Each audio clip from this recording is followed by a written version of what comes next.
So to answer the question on what can we do at the UN, we can do a lot. The power of your voice is an amazing thing.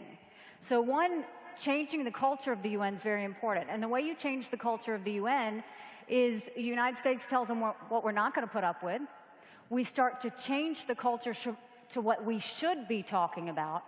And then we actually act on what we say. I wear heels. It's not for a fashion statement. It's because if I see something wrong, we're going to kick them every single time.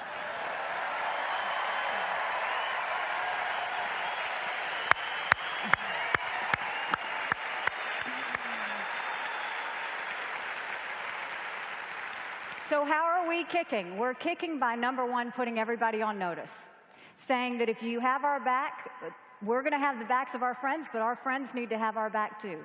If you challenge us, be prepared for what you're challenging us for, because we will respond.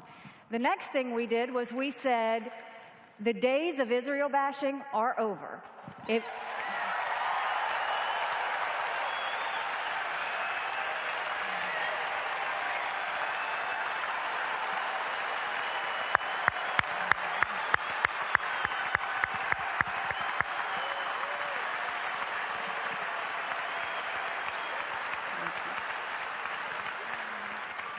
We have a lot of things to talk about. There are a lot of threats to peace and security, but you're not going to take our number one democratic friend in the Middle East and beat up on them. And I think what you're seeing is they're all backing up a little bit. The Israel bashing is not as loud. They didn't know exactly what I meant outside of giving the speech, so we showed them.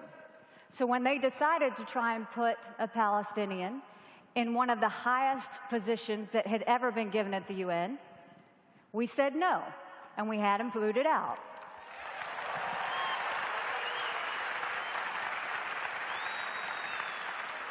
That doesn't mean he wasn't a nice man. That doesn't mean he wasn't good to America. What it means is, until the Palestinian Authority comes to the table, until the UN responds the way they're supposed to, there are no freebies for the Palestinian Authority anymore.